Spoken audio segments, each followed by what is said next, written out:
Bismillahirrahmanirrahim. Assalamu alaikum students. Students, hopefully you are fine. Last time we were discussing the topic of mass of the earth, and we came to know that we can find the mass of the earth without using any balance by the calculation of a calculation based on Newton's law of gravitation. हमने ये सारी derivation कर ली थी और हमें पता चला कि अर्थ का मास होता है 6.4 into 10 raise to power 6.0 into 10 raise to power 24 kg। अच्छा, उस टॉपिक की डिस्कशन के दौरान मैंने आपको बताया था कि ये जो फॉर्मूला है G is equal to capital G m/r², इसको हमने एक इक्वेशन का उसमें नाम भी दिया था और मैंने कहा था कि ये एक important formula. We will be using this formula in the next topic. आज का जो हमारा टॉपिक है वो टॉपिक क्या है? Variation of G with altitude.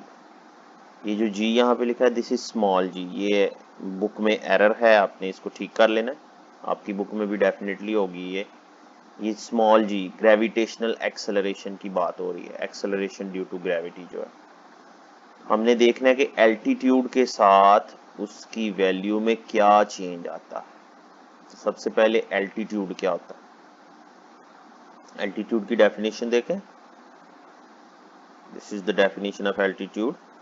Altitude is the height of an object or place above sea level.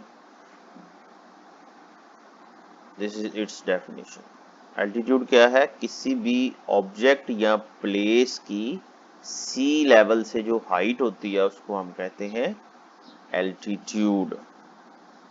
अच्छा, अब हमने देखना है कि एल्टीट्यूड पे जाके यानी कि हाइट पे जाने से जी की वैल्यू में क्या चेंज आता है। I am reminding you again, this G is mistyped here. यहाँ पे आपने स्मॉल जी लिखना है। अच्छा, हमने देखना है एल्टीट्यूड के साथ जी की वैल्यू में क्या चेंज आता है। इसको चेक करने के लिए हमें इस इक्वेशन को देखना पड़ेगा। ये जो 5.6 इक्वेशन है, इसमें एक्सेलरेशन ड्यू टू ग्रेविटी की वैल्यू है g m/r²। अगर आप देखें तो इसमें ये जो g है ये रेडियस ऑफ द अर्थ के inversely proportional, radius of the अर्थ के इनवर्सली प्रोपोर्शनल। यानी कि ये जो रेडियस ऑफ द अर्थ था ये बेसिकली क्या था, इस फिगर में देखें तो it was the distance between the body and the earth. Earth और बॉडी के दरमियान जो डिस्टेंस था, इस डिस्टेंस के इनवर्सली प्रोपोर्शनल है g। यानी कि अगर ये डिस्टेंस इंक्रीज करेंगे तो g की वैल्यू डिक्रीज हो जाएगी और डिस्टेंस डिक्रीज करेंगे तो g की वैल्यू इंक्रीज हो जाएगी।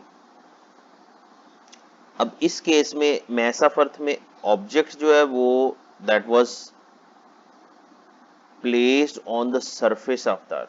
अगर हम ऑब्जेक्ट को सरफेस ऑफ द अर्थ से उठा के थोड़ा ऊपर ले जाएंगे तो ये डिस्टेंस r के साथ वो हाइट जो हमने इसको दी है वो भी इसमें ऐड हो जाएगी, इस तरह से जैसे ये एक इक्वेशन, ये एक फिगर बनी है। Now in this figure object is above the earth up to height h, so the total distance between the object and the earth will be r plus h. Then that 5.6 equation will be written as g will be replaced by gh, g की जगह gh लिख देंगे, यानी कि value of g at a particular height that will be equal to gme over r square की जगह अब आ जाएगा r plus h square। तो ये फॉर्मूला बन जाएगा। अब इस टॉपिक को हम स्टार्ट कहाँ से करेंगे? मोस्टली ये क्वेश्चन शॉर्ट आंसर्स में पूछा जाता है। तो how will you write it? You will start from here. Consider a body of mass m at an altitude h as shown in the figure. Figure 5.5 नहीं आपने लिखना, जस्ट फिगर और figure बना देनी है। The distance of the body from the center of the earth becomes r plus h। Distance आ गया r plus h। Therefore using equation 5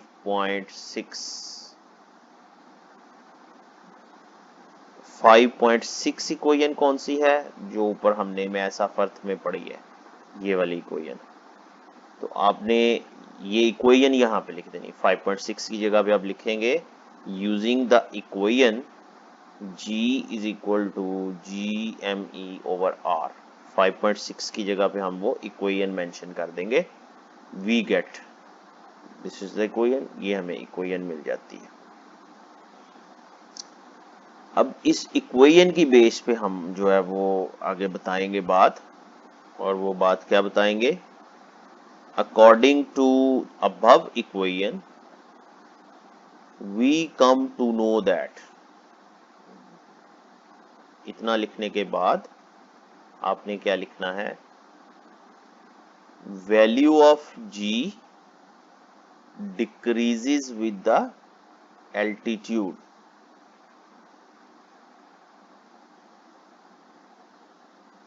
value of G decreases with the altitude, यहां पे नहीं लिखा, आपने लिख लेना है value of G decreases with the altitude. तो ये आपका हो जाएगा इस शॉर्ट क्वेश्चन का आंसर। और क्वेश्चन क्या है, how value of G varies with the altitude. ये फिगर भी आपने इसके साथ बनानी है।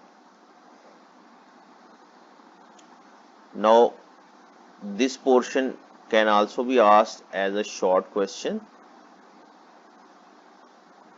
ऑलमोस्ट इतना तो जरूर ही पूछा जा सकता है, या ऑब्जेक्टिव में पूछा जा सकता है कि at a height equal to 1 earth's radius.